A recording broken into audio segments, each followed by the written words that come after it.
काल काल कालेश्वराय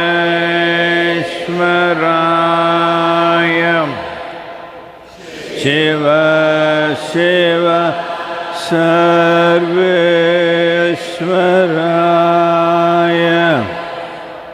शंभो शंभो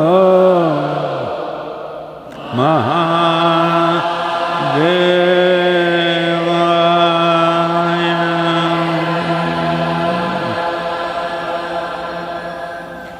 योग योग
मेरो मन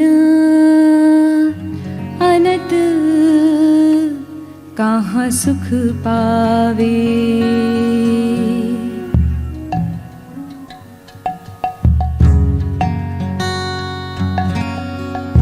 मेरो मन अनत कहाँ सुख पावे। मेरो मन अनत कहाँ सुख पावे। जैसे उड़ी जहाज को पंछी फिर जहाज पर आवे। फिर जहाज पर आवे। मेरो मन अनत कहाँ सुख पावे।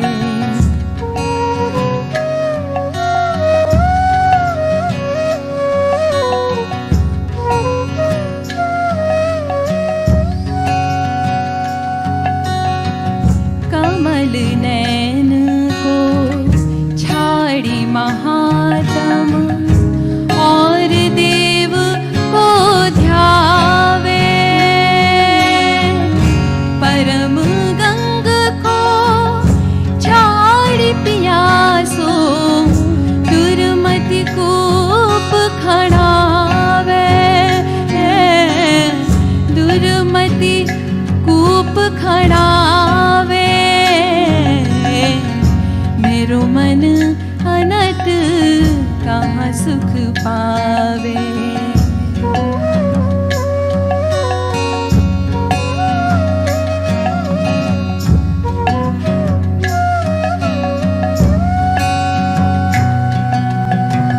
जेहि मधुकर अम्बुज रस चाख्यो क्यों करील फल भावे।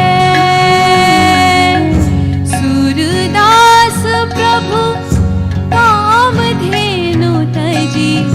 सूरदास प्रभु काम धेनु तजी। छेरी कौन दुहावे। छेरी कौन दुहावे। मेरो मन अनत कहाँ सुख पावे। मेरो मन अनत कहाँ सुख पावे। जैसे उड़ी जहाज को पंछी फिर जहाज पर आवे। फिर जहाज पर आवे। मेरो मन सुख पावे मेरो मन मेरो मन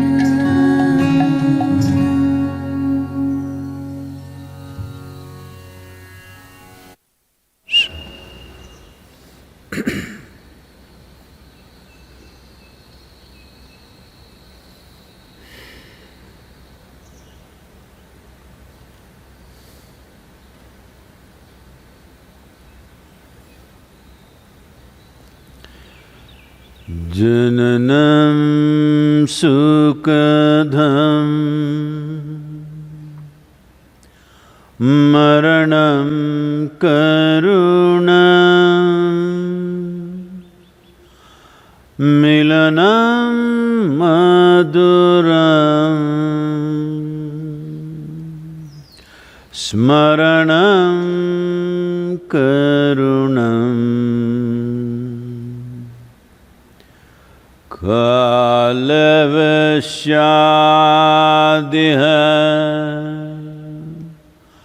sakalam karunam samayadipate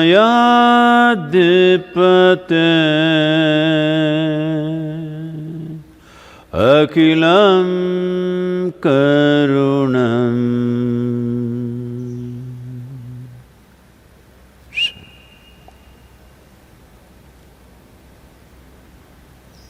Namaskaram to everyone, wherever you are.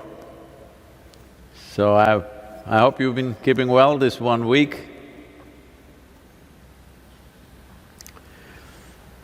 Because everybody's these days, the only news on the news channels is only virus, all conversations in the world are only virus, social media is full of virus. So I thought I'll talk about the human being a little bit. So a little poem for you It's called Human. Even when at home, I longed for home. Even when at home, I longed for home. Searing pain of longing for home strangely got cured in being homeless. Searing pain of longing for home strangely got cured in being homeless. When the walls of home dissolved, a pristine home, unwalled, unfettered and devoid of love, affection or companions blossomed. Shall I call it my being?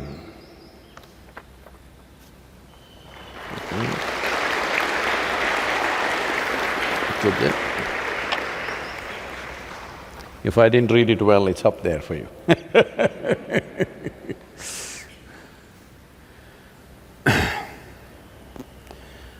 Well,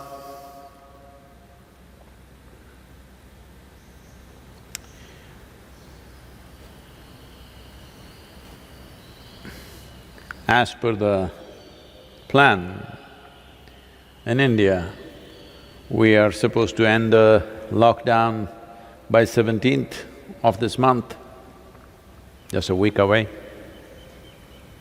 Already UK has extended it till 31st of May or 1st of June. United States, of course, people are fighting for freedom. Freedom to have a haircut. And in India, we tried relaxing a little bit. People are fighting for freedom to get drunk.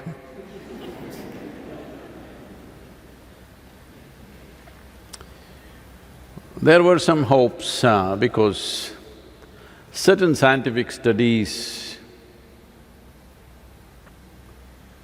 we can say it's a study and also more of a kind of a scientific theory which talks about an arc gene or genome which could have played a profound influence on the growth of our brain and the development of who we are today many million years ago was largely instigated by a virus. But looking at the human behavior with partial relaxation, This virus doesn't seem to have worked like that. With a burst of new intelligence, it's not happened. Hopefully, the virus will mutate itself into that kind of a virus that a higher level of brain power happens. Well, it is also noted that in the development of mammals, who are right now categorized as the highest level of evolution on the planet, development and evolution of ability to produce placenta, is believed that it's the virus some 100 million years ago which could have instigated this process within very primitive mammals which existed at that time. This is the basis of nutrients passing from mother to child, and hence a full-grown child being… no, not full-grown in that sense, but a full-formed child being delivered, whether it is a human being or a cow or a dog or all these mammals, has become possible mainly because of development of placenta, and that could have been instigated or has been instigated by some virus 100 million years ago. So you don't know what treasures this virus is holding for you. Maybe your brain will develop or something else will happen, maybe you'll grow a horn. Because people are killing rhinoceros for a single horn, not even two. So if you grow your own horn, maybe the rhinoceros will have a party. In some way, we don't know what advantages will come out of it, but right now, this happened. Shankaran Pillai went to Mumbai because he got a job there, not now, pre-virus, before the virus era. And he got a job, he was working, but he had no place to stay, he's looking for an apartment. He just wants a one-bedroom apartment somewhere. Entire evenings into late night and early mornings, every day he went from place to place, wanting to find an apartment. It is not those days that you could type it out and somebody will deliver an apartment, you have to go physically looking for them. After a month of search, no apartment. Because he was sleeping on the beach because there was no other place. Early morning he was walking on the beach and he saw a small vessel lying on the sand. He picked it up and just rubbed it with his hand, lo, a genie popped out. Then Shankaran Pillai said, "Oh, a genie, you come, please get me an apartment in Mumbai." The genie said, "You bloody fool, if I could find an apartment for you, would I be living in this tiny little place?"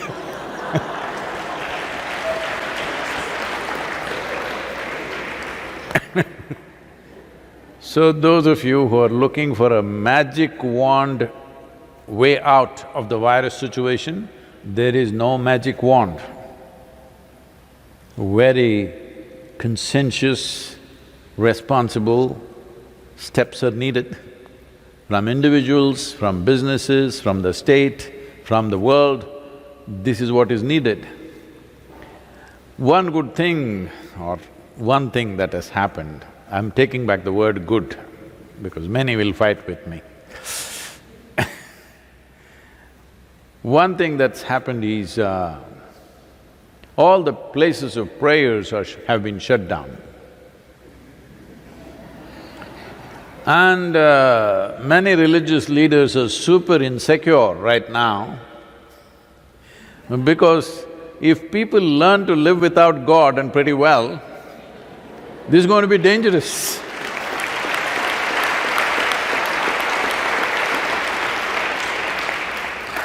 This will be destruction of a major industry.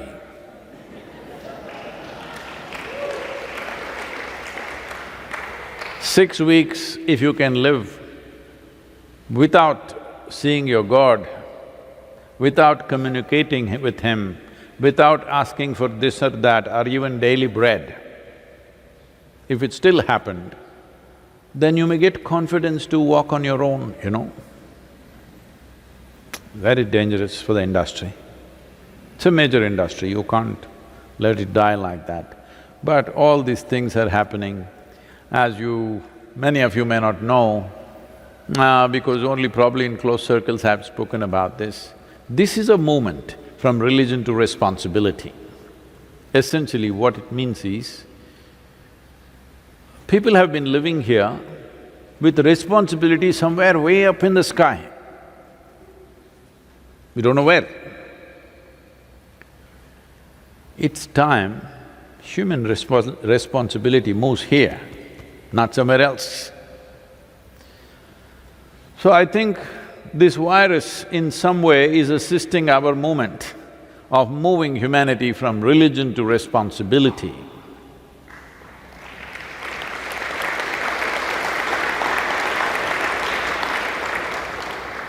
If religion is propagating some aspects of spiritual process for individual people, that is fine. Because every religion at some point started as a spiritual movement and then got organized, got super-organized, and it became something else altogether. So I'm sure in every religion there are elements of spiritual process.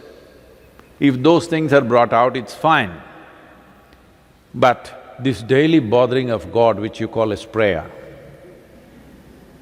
this daily self-appointed advisory to God, what He should do today.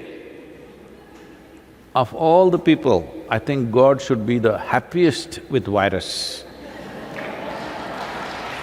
Because 6 weeks, nobody to bother Him, you know. Never it's happened in a long time, not in 2000 years or so. So there are many pluses. If you are on the side of the Creator, you also have lots of pluses. Only thing is, we may have to learn to live with little less, which I think is wonderful if all of us learn to do that. Yes, all of you, I'm telling you. You must all learn to… Don't wait for economy to go down and this and that. Everybody just look at how you can reduce your consumption by 25%, whatever you're consuming. Electricity, water, clothing, anything and anything that you're doing, 25% less. Food also. Believe me, if you do a few things with yourself, little bit of sadhana within you, you will become a very energy-efficient machine. That is, with much less fuel, you will function much better. That's what every technology in the world is trying to do right now. But all these technologies are being created by this technology, this piece of technology which we call as human being. If this is not energy efficient, other machines becoming energy efficient, one day your car may turn around and say, "You idiot, why are you driving me?" That's why already self-driving machines are coming. Because in the next 10-15 years, cars believe we can drive better than human beings. I don't want to be around on that day.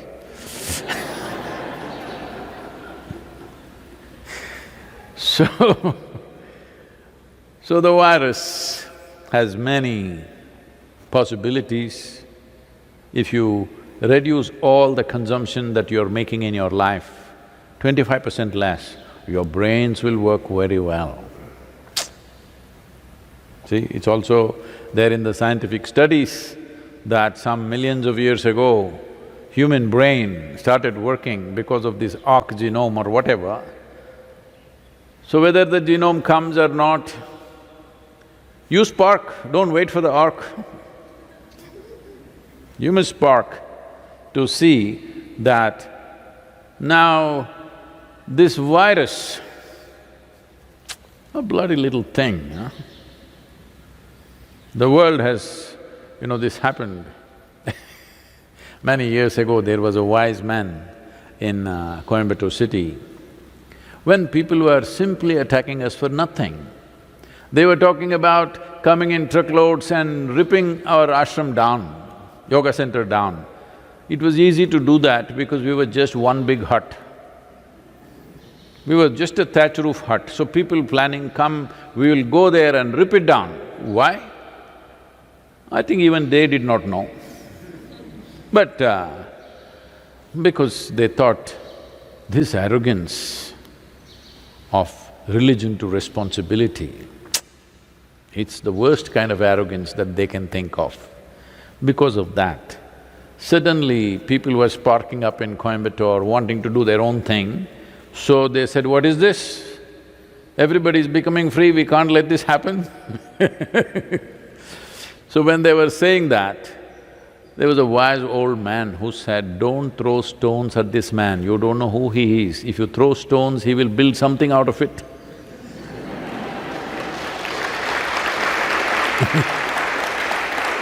You see all the stonework.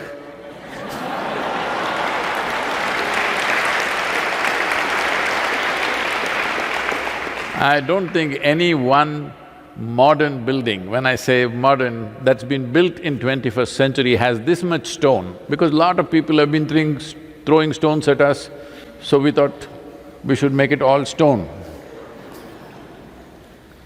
Now they're throwing virus at me, the world is throwing virus at me. I've decided we'll go viral.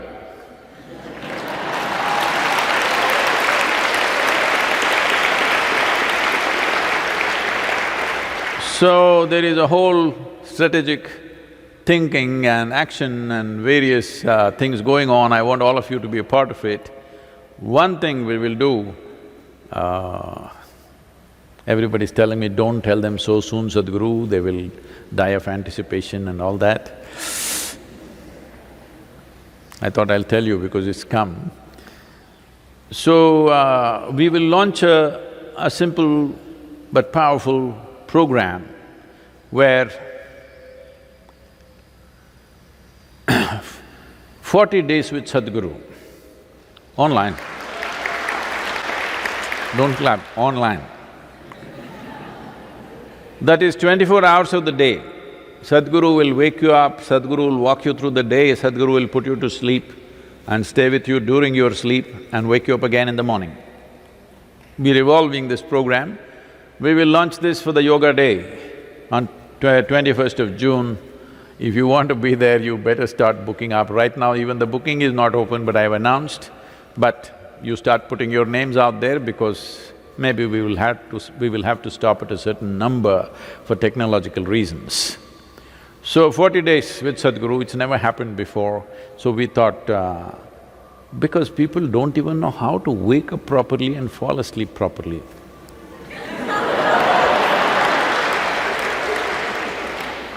There is a certain way. There is a certain way to start the engine of a vehicle. If you do it the wrong way, it will not function the same way. One who knows what it is, does it in certain ways. Others simply boom, they will do, and their machines are like that only. So, it is important how you start this machine in the morning and how you put it to rest. You want to turn off your computer, there is a process, isn't it? Simply put off the switch in the wall. Tomorrow morning, when you want to work again, it has lots of troubles. The same with this. How to turn it down, how to bring it back, there is a way, and how to walk it through the day. So, 40 days, 24 hours with Sadhguru, all right?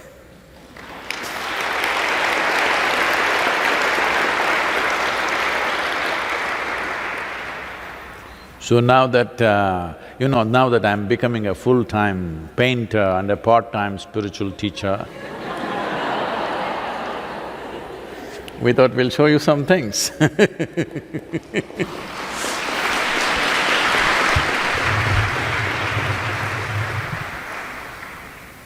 Yes. Which is that one? First one? Okay, let me see it here.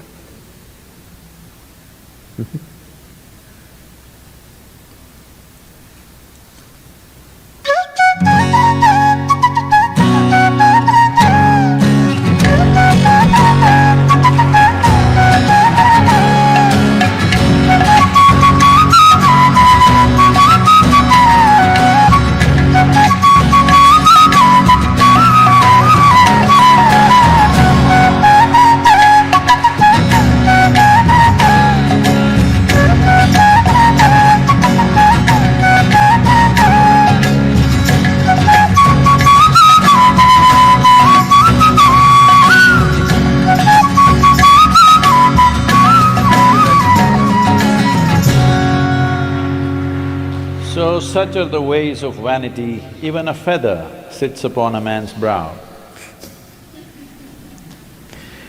How many silly ways a human being is trying to enhance himself when everything in this world is telling you, you are the highest possible piece of life on this planet.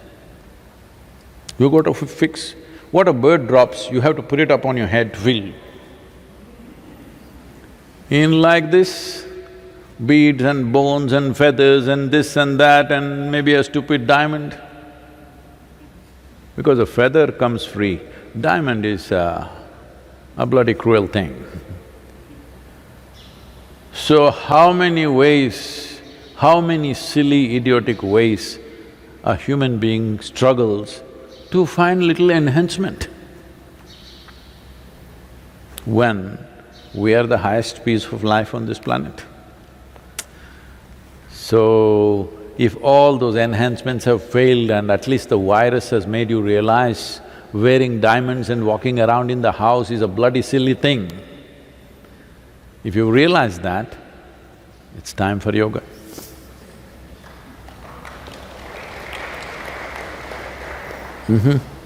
Questions?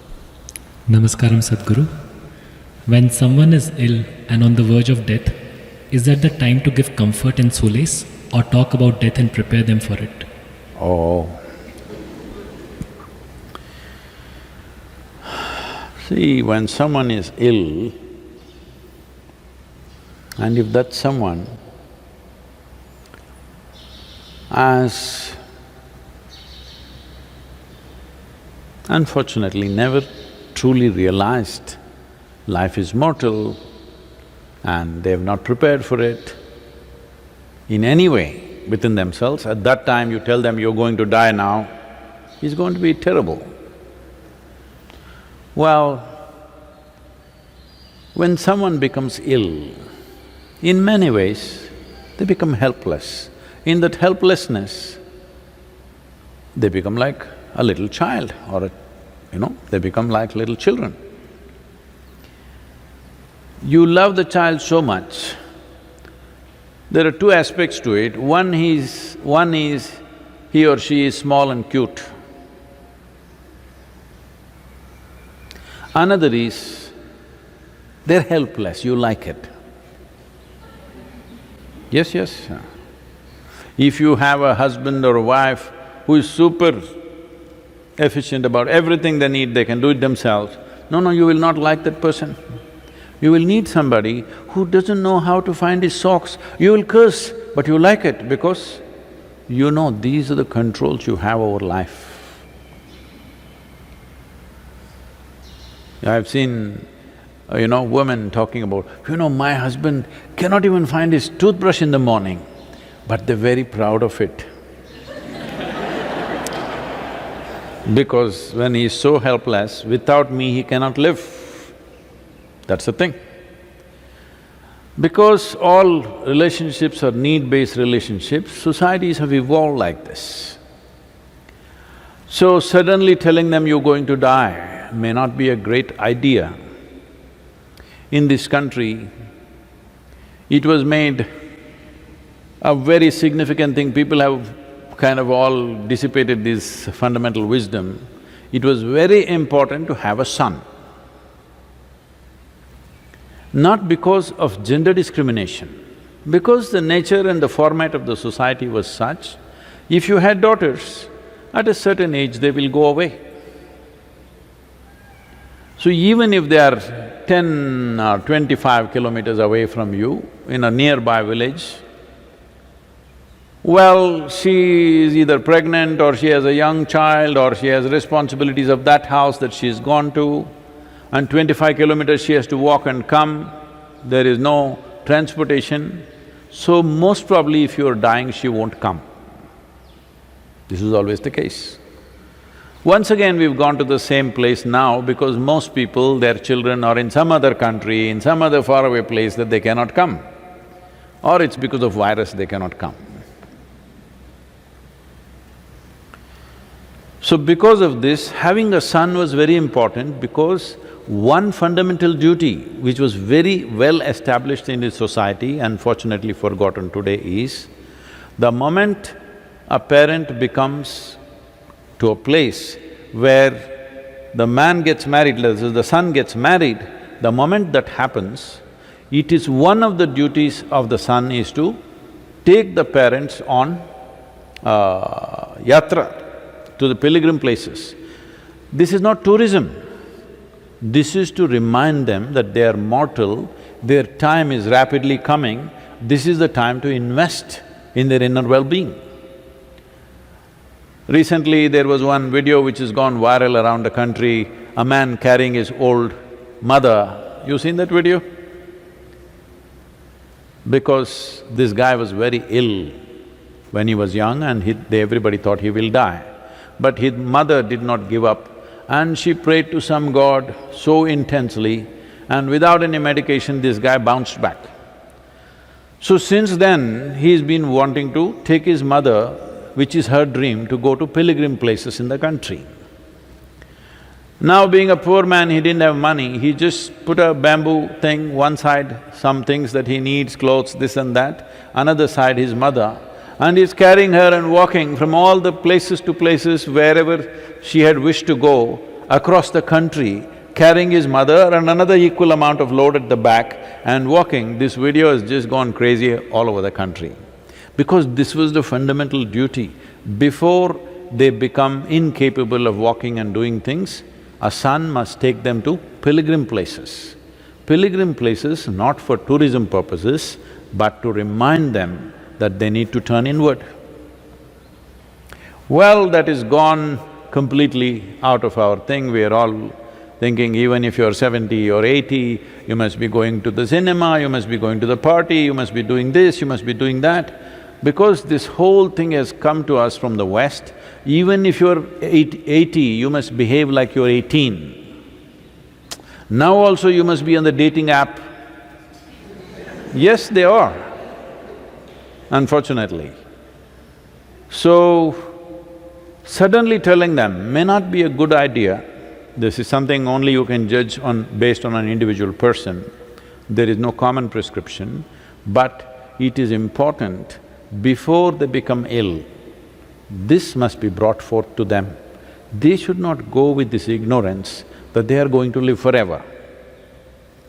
So, they will get engaged with their children to some extent, then their own careers and jobs and whatever, they're retired, now they're getting old. Now they're desperate, grandchildren, where are the grandchildren? How come you love those children who are not yet born so much? When you have no care or concern for children who are on the street, how come you have so much love for children who don't exist?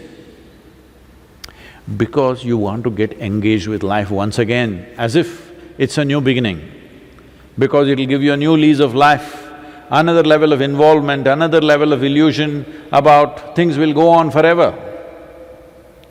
So if all those things are not there, people will get frustrated, they will lose their minds, all these things will happen, unfortunately. So whether you should tell them or not, if they are ill and moving towards their time, maybe not in so many words, but you must create an atmosphere that it comes home to them. Otherwise, you're doing a great injustice. You're doing a great injustice by creating a fake atmosphere, everything will be okay, no, we're going to go back home, you're in a hospital, don't worry, we're going to go back home, everything is going to be fine, and then your grandson's wedding is coming 5 years later, we will do, what shall we do, planning for that. This is a rubbish way of existence. It is very important for every human being that when we are approaching the closure of our time, we approach it in a sensible and conscious way, as far as possible. If you are absolutely conscious, there's nothing to say about it, that will be managed. Otherwise, they did not live like that, they don't have that ability right now, but you must create an atmosphere that it is moving in this direction. You may not be able to directly tell them, they may get terrified, they may get scared and all those things. But you must create an atmosphere, a spiritual atmosphere. When we say spiritual, something that's not of the body, that's all. Right now, life is moving you to a place where it is not about the body anymore. They must get this point. But in many homes today, I've been in some homes unfortunately where this happened, they are trying to cook all their favorite foods and say, eat this, eat that. Maybe if that is your way of preponing their death, it's unfortunate again. That is not the way of doing it. It is very, very, very important that bodily concerns must be brought down. Of food, of this and comfort and clothing, you must bring it down and make it very clear to them, if not by words, by setting up an atmosphere, that our time is coming. It'll come to all of us. When it comes to this person, it is important the necessary atmosphere is provided and the whole family or whoever else is there creates that ambience of not pulling them into this and that, but allowing them to move in that direction. There are many simple things one can do. I think in the death book we have handled this elaborately, but simple things you can do is just an oil lamp, a vegetable oil lamp or a ghee lamp. Oil lamp is better, vegetable oil lamp is better. A lamp, some simple chant or something which reminds you that it's not about the body. If this much reminder is there is enough wisdom in life to latch on to that. But if you not said a word till now, somebody is not oriented at all in this direction, suddenly you go tell them you're going to die, that could be very cruel and it could unnecessarily create a disturbance which is not necessary for that person. So, how it needs to be done is important, everybody… See, don't try to create a situation of normalcy around that person. Everybody bounding around, children coming and saying, "Grandma, grandpa, I love you, everything is great." Don't create that. Even if children are there, if they come in, they must come in slowly and just be like that. They must understand situations are changing. If you do not even create that, you put on a cinema, you do this, you cook all their favorite foods, you're bouncing around them to make them feel everything is great. This is not the way. It's important. There is nothing wrong with death. It is just a part of our existence. It is just the way we conduct it. It's very important. This is a fundamental duty of the children towards their parents, that when their time comes, they will live well.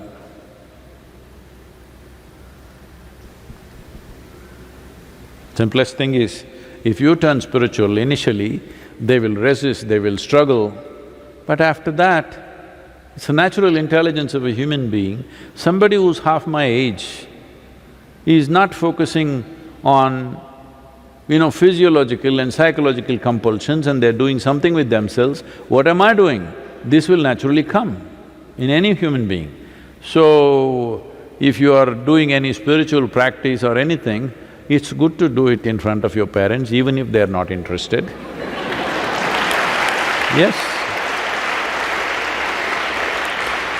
Even if they have resistance and they're not interested, it's good to close your eyes and sit. Slowly it will dawn on them, because there is a profound intelligence within this which knows that this is not forever. It is in the body. Unfortunately, it's not gotten into the head. Next question is from Anand Bhushan from Patna. Namaskaram Sadhguru. India's farmers are already poor and struggling. Now with the virus situation, lakhs of migrants are going back to their villages. Won't this further put stress on the farmers and the farmland and lead to greater poverty? Is there any solution to this? Well, hope this migrant movement is a temporary movement. Only concern is, if this had happened at the beginning of the lockdown, if we had engineered and organized this at the beginning of the lockdown and 6 weeks of stay in the village and they had come back, now it would be good to start all the industry and business. But now it is happening at the end of the lockdown. This is not very good. But nobody knew how long the lockdown will be. Initially we thought it's 15 days, so we tried to keep them in the cities and make accommodations and food and works. But when 15 days it did not end, everybody was okay up to 15 days. When the second lockdown came, they became alarmed because most of the migrant labor in India at least are only men, it's a male population. Their women and children are at home in the village, they keep visiting them. When the second lockdown extension happened, that's when they got alarmed that what is happening to our wives and children, because many of them couldn't pay phone bills to be in contact with their families. Now they wanted to go, they started walking, many of them walked 200, 300 kilometers and people have cycled over 1,000 kilometers to get to their villages. Now they're arranging trains, but now we are planning to break the lockdown, but now all the labor is moving away from the city, which is not the best way to do. Is this of some kind of a problem for agriculture? No. Agriculture will do well because this has been a major problem in the villages, there is not enough labor to do any work.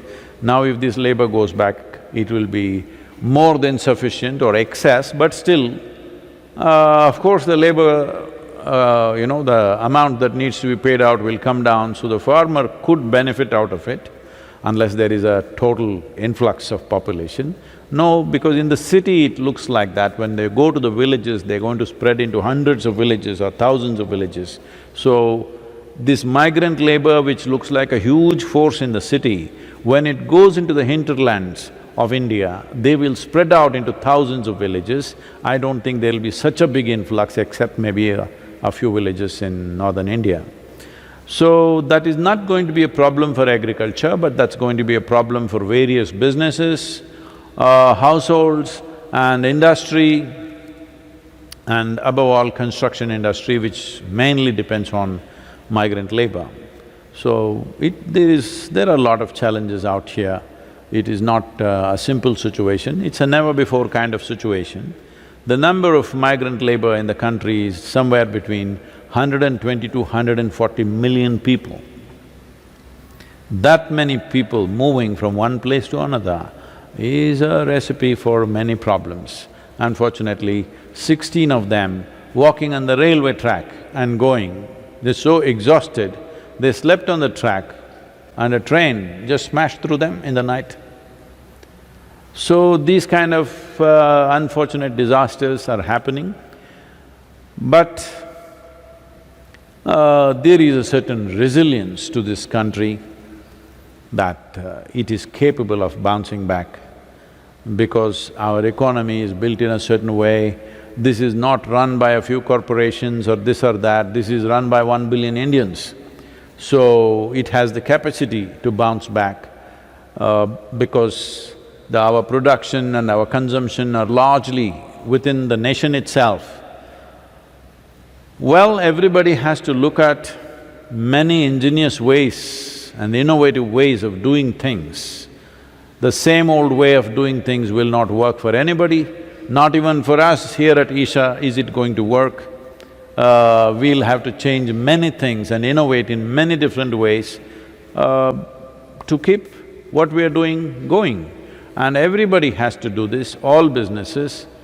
Well, a segment of businesses may become irrelevant, new possibilities may come forth, many things are there.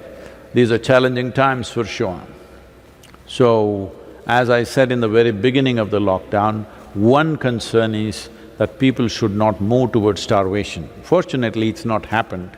Well, people have struggled a little bit, but everywhere, many organizations and the state governments all have responded and ensured there are no starvation deaths. So, if we ensure that one thing doesn't happen, all of us are deprived of something that we had 6 weeks ago, I think it's all right.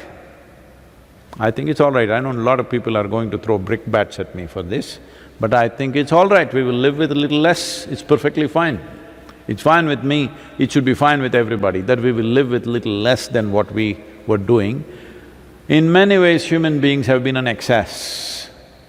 So now, a little less is okay, but we must ensure nobody starves, nobody goes without basic nourishment. If that one thing we take care of, well, in a few months it'll bounce back, but the problem is the whole virus situation is so volatile right now.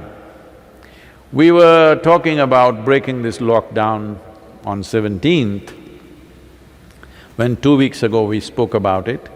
The fatalities in India was less than 1,000.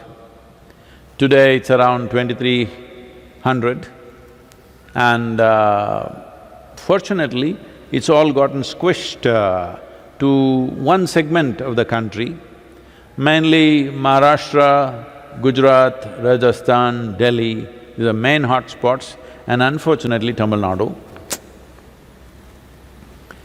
No, it's unfortunate everywhere, but I'm saying this is an isolated happening, they're all connected.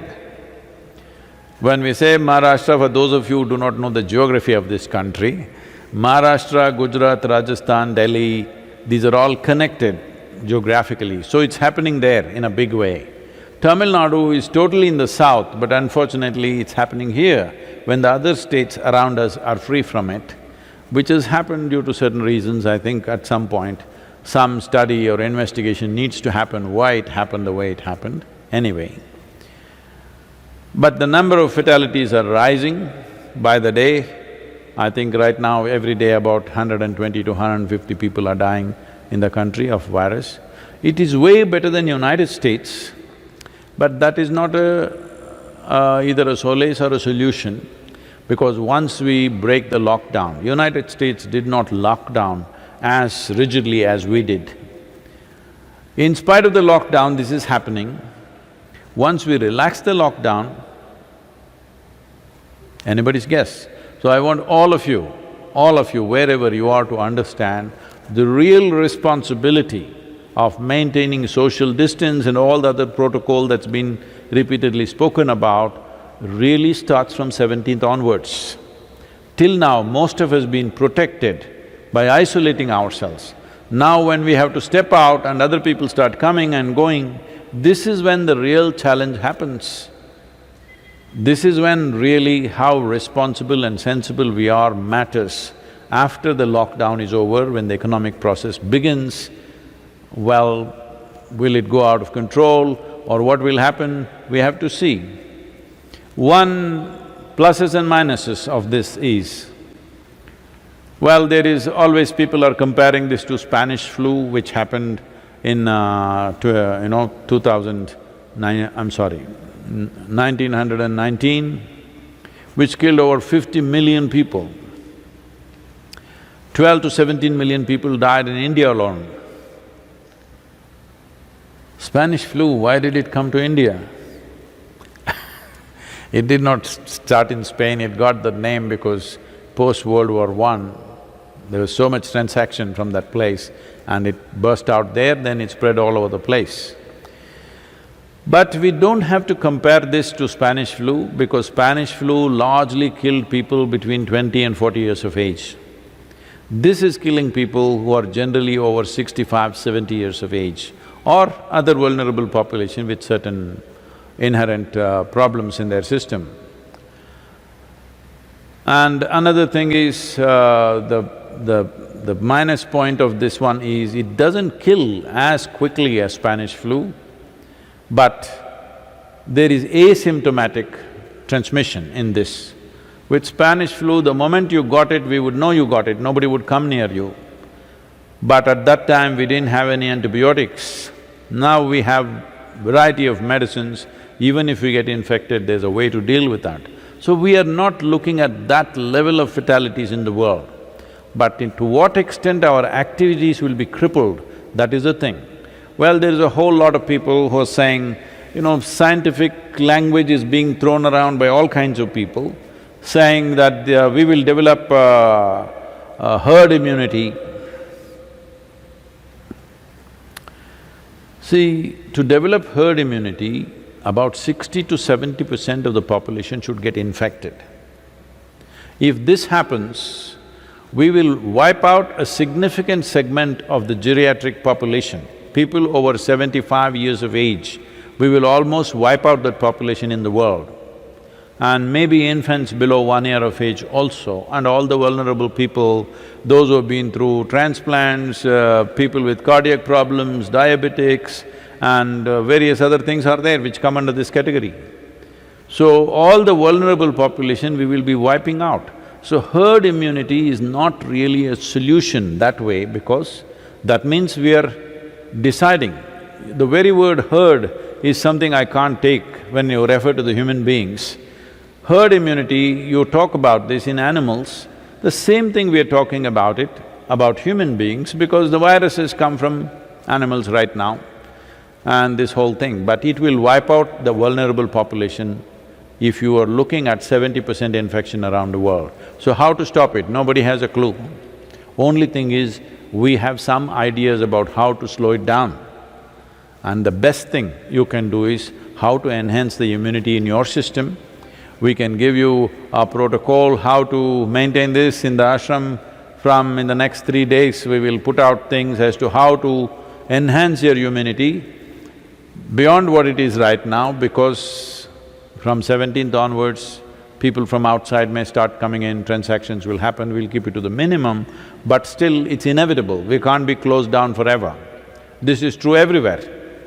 So, it is important, a few simple things… do I have that sheet? Okay. One thing is strict maintenance of social distancing, this must become your religion. Okay? That is if you're religious, I'm saying. Otherwise, this must become your sadhana. Well, in the yoga center, everybody is popping the neem ball in the morning, neem and turmeric. So in next 2 days, the green ball will disappear, only the turmeric ball will be there, but there will be neem leaves. So before you go for your morning sadhana, you must take 8 to 12 leaves and put it in your mouth, chew it and keep it in your mouth. It's very important it's in your mouth. It's most effective when it's in your mouth region. So you must keep it in your mouth, chew it for 1 to 2 hours, let it be there, don't wash it up, don't drink it down, let it just be there in the mouth, do your sadhana with that. Wherever you are… Arre, what?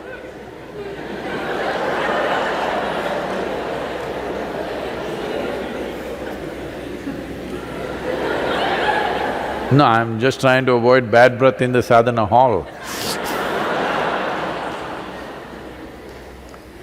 So, wherever you are, at least in this country, you find neem leaf, you can do that. There could be other herbs and things in other nations where there is no neem leaf, but it's best you find out. I don't want to suggest something, I'm not very conversant with that. Turmeric balls every day mixing up, if you have organic turmeric, we have been working on this. Probably in a month's time, we will have a supply of well-grown organic turmeric, which may work out little more expensive than the regular turmeric, but it is best that way, that every day you consume this in the morning and leave it in the stomach before you eat anything, at least for 1 hour. This will do wonders for you. And Nilavembu Kashayam, which we are distributing all over the villages here to the workers and everybody, to the migrant workers and all this.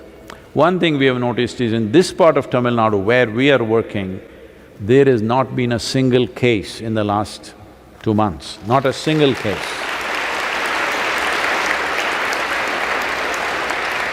One thing is effective social distance policing by us and the authorities, and Nilavembu Kashayam and a few other things we are doing. So if you maintain these protocols, very easily you can enhance your immune system because ultimately that's the only way you have. Another thing is, this is the Amla season, that is the Nallikai for Kannada people, the betted Nallikai. So right now the season is on, not those huge, golf ball kind of Amla, that is all hybrid Amla, that is also okay if you don't find anything else. But otherwise, what grows in the hills is only this size. You just smash one Amla and put a little salt on it and just chew it. You must keep it in your mouth and it's most effective once again in your mouth. It must be just in your mouth for 1 or 2 hours. These simple things will greatly enhance your immune system, and to drink hot water about 4 to 5 times a day. Just plain hot water, or you can put a little bit of coriander or mint, or you can add a pinch of turmeric or even little lime juice and drink that regularly. And well, in your living spaces, walking spaces, places that you're using, spraying of Lysol, don't drink it, don't inject it.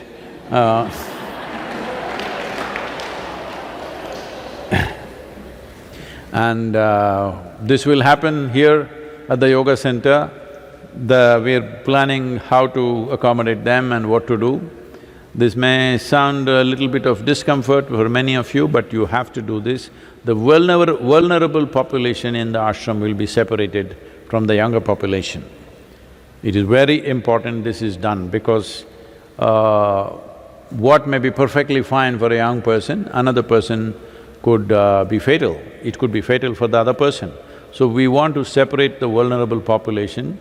This work is going on. You must do this in your homes also. If there are people beyond a certain age or they have some other ailment which makes them vulnerable, it's important that you clearly separate yourself from them. How long? We don't know. Nobody knows. It's anybody's guess. Right now, if you look at the Spanish flu, the way it happened, it started in the month of January, it took a certain toll, but the second wave happened in the month of August, September. That is when it took the maximum number of people. So, certain doctors and scientists are expecting a second wave will happen between October and December in most nations. Whether it'll happen in India or not, or it'll happen across India because the weather conditions are very different from place to place here in this country. In United States also it may be true, the Southern America, how it works, and the northern part of the country, how it responds, it could be different, we don't know for sure. Because they've shown resilience to survive in any kind of weather. There was hope, when the summer comes they will go down, but that's not happening. Now we have a new hope, when the monsoon comes it'll go down. This is just our hope. The virus may learn to thrive in all these conditions. There is no proof that it will actually go down. So the second wave, when it comes, when we relax our guard and we start getting into activity, when the second wave comes, that is when humanity may pay a very large price. So this is why we want to separate the vulnerable population. Every one of you in your homes, if you have such people, you must keep a clear distance, absolute distance. How long? Unfortunately, we do not know how long. Nobody knows how long. Everybody is making guesswork. Don't do guesswork with people's lives. And about the migrant labor and all this happening, all of them need not necessarily come back to city if you ask me. I've been talking to business groups and entrepreneurs around the world. Yesterday we had an event with Thai, today with a news channel. So this is something I'm constantly trying to put this across. We've been doing this for over 15, 20 years. Many people are listening, little bit of action has happened, but not enough action has happened. The simple thing is just this. The statistics says some 72% of the world's investment is just in some 31 or 32 cities or 36 cities, I think. When 72% of the world's wealth is centered in just a few cities, why will people not move there? Naturally they will move there. It's estimated in the next 10 years, before this virus it was estimated that in 10 years' time about 1.6 billion people will migrate in the world. I want you to imagine the horrors of that. 1.6 billion people dragging their women and children and, picking up their stuff, leaving places where they've lived for generations, for hundreds of years, and going to another place. The atrocities that they go through is unbelievable. In India, it was estimated 220 million people will move from rural India to urban India. Well, those of you who are living in cities, I want you to imagine, let's say 10 cities in India, 220 million people, even if you distribute evenly, which will not happen, you can imagine the plight of those cities. So one significant thing that needs to happen is investments must spread. This whole Manchester style of building industry, because that's where this mass production system started and they brought it everywhere. Everything has to be done in one place, everybody come to one place and work. This has to go. Right now, a whole lot of people are talking about working from home and stuff like this, but this is only relevant to a certain band of people who do certain type of work. But for others, they have to go somewhere. But that somewhere need not necessarily be concentrated in one city, it needs to spread. If we do not focus on this, that across the 700 and odd districts in the country, if you do not spread industry, even if it's little difficult to begin with, if we do not do that, the migration will go crazy. Another thing is agroforestry. Agroforestry is a sure way of stopping migration, because one reason why migrants move is whenever there is a drought in agricultural lands, it happens every 5, 6 years or 8 years, there'll be one big drought. When that happens, waves of migrations will happen. People will leave their land and go to the city and they'll never come back.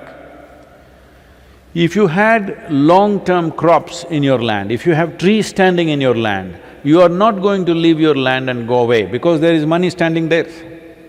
So agroforestry is one of the best ways to stop migration to the cities. If we don't do that now, our cities will become unlivable, not just in India, almost everywhere in the world. This migration, if this billion and odd people start moving and piling up in one city, nobody can live well. This idea of concentrated population is a hotbed for even a future pandemic. If the entire… we usually like to call this a global village, if it was really a village, I'm telling you, the virus would be quite helpless because it's a city. The Wuhan city itself is supposed to have 11 million population. And how many cities have over 10 million population in the world? There are too many. Why 10 million people have come to one place? Is it because they're in love with each other? I don't think so. Simply because economic opportunity is all concentrated in one place. This has to spread. If we don't spread this, not only in India, across the world, economic possibilities must spread across geography. It's very, very important. Agroforestry is a significant step in this direction. This question is… Oh, we have time? Okay, last question, please. This question is from Ahuti. Namaskaram, Sadhguru. Women are socially conditioned to protect themselves since their childhood. Also in one of your talks you mentioned that survival instinct is stronger in them. Will this self-preservative mindset of a woman be a hindrance for her in the spiritual journey?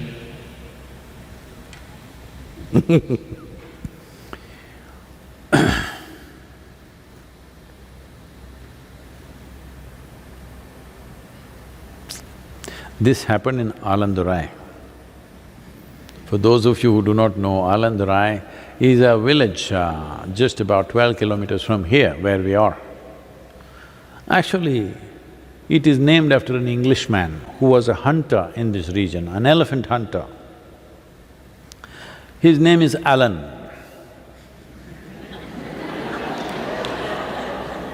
And at that time, you had to call them master. All the English people, the local people had to refer to them as master. So in the local language, it's Dorai. So it's Alan Dorai has become Alan Dorai.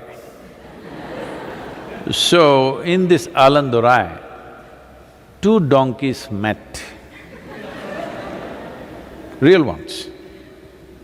I mean to say four-legged ones.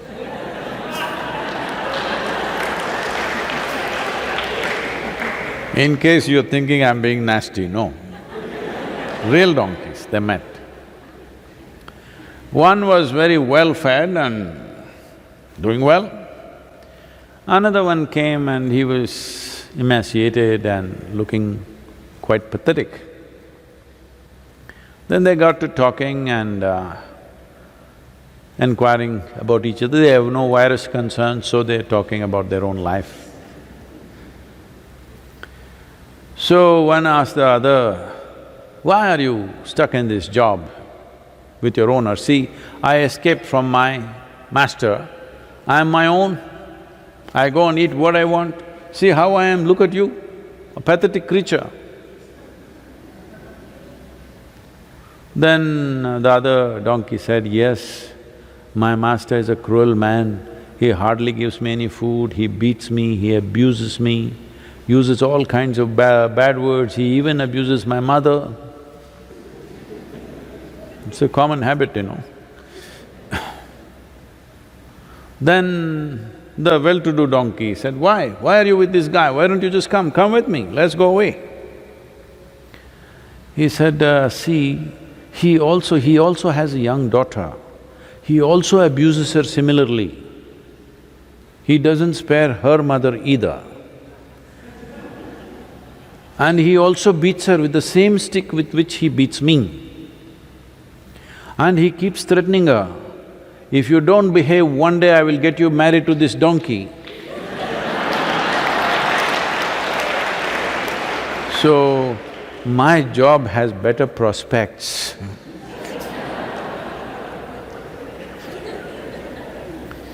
Survival instinct is a very strong thing. It's not only women who have that. When you create situations where they could be physically vulnerable, then of course a woman's sense of self-preservation becomes very strong. This is why creating a civilized place that her physical weakness does not… When I say weakness, I'm not saying weak that way, I'm saying muscular weakness compared to a man doesn't work against her. It's very important. This is why a spiritual space is created in such a way, a woman need not think whether she is a man or a woman, she can just go about as she wants. This is very important, because if you create a space where she is physically threatened, naturally she will become very conscious about her survival process. So this is the business of every civilization, that this is the business of every society, to create a situation where those who are physically weak, children or women or even men who are physically weaker, do not feel vulnerable. This is very important. Well, a whole lot of men who are also only office-going people, if they see those muscular goons who are hanging around in the street corner, they will also feel… all spirituality will go out of them. They will also feel the survival instinct will come up, because this is natural for everybody. But because a woman is vulnerable in many different ways, because of that, it is absolutely important to create societies where there is no physical threat to her existence or her basic dignity. If this is taken care of, well, survival instinct functions the same way in everybody.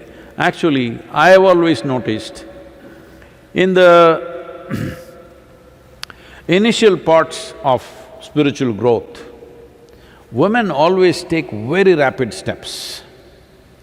Men are, they're trying to put 2 plus 2 together, but their mathematics is not… mathematical knowledge is not helping them how to put 2 plus 2 together. They keep struggling.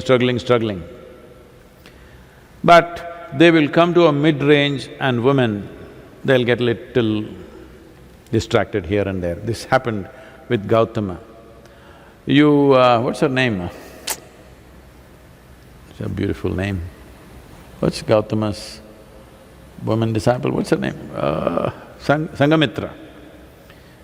So, Sangamitra argued with Gautama, why don't you let women into the monkhood? They should also become monks. Gautama is, he's not on the social media, he was not.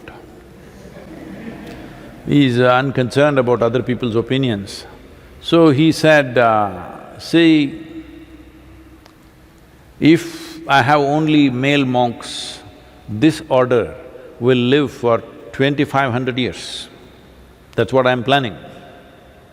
We've reached 2500 years now, still alive. But if I allow women, it will die in 500 years. So she asked, why is that? Then he said, if only male monks are here, you can always have them attracted towards the Buddhahood, that means a quality. But if you allow the female here, initially she will go for the Buddhahood, then she will want to go for the Buddha. So to make her cross that middle step, it's a bit of hard work. But if she crosses that, then when it comes to a sense of abandon, a woman has a larger sense of abandon than a man. It takes much more for a man to come to a sense of abandon, because when he comes to that place, his sense of self-preservation is stronger than a female thing. The moment the woman feels well protected, she easily comes to a sense of abandon. Just see traditionally what's been happening, or even now. You do one thing, you get a man married and send him to his in-laws' house to live there. You will see how he will struggle. Because he cannot make himself a part of anything, he has to be like that. She goes there, if they're nice, she becomes a part of that home absolutely. More a part of that home than the people who are living there till now. Yes, she will. Because she has a sense of wiping off her boundaries and becoming a part of what she involves herself in. So it is a wrong way to look at it, it is just the physical vulnerability is definitely higher in a woman. So creating societies where that is not being exploited is most important.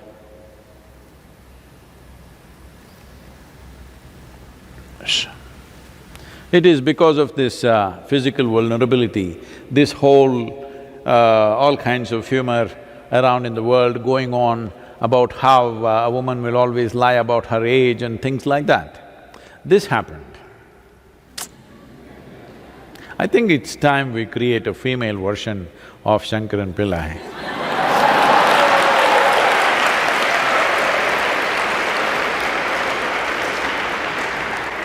Okay, she went to a casino. She has no name yet.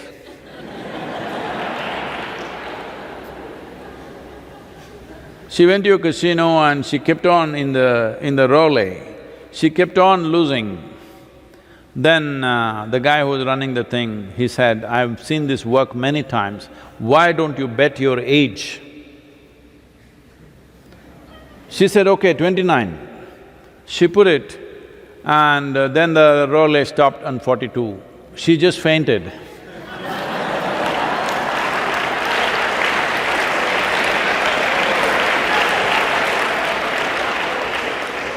Because age is vulnerability, physical vulnerability, that's why.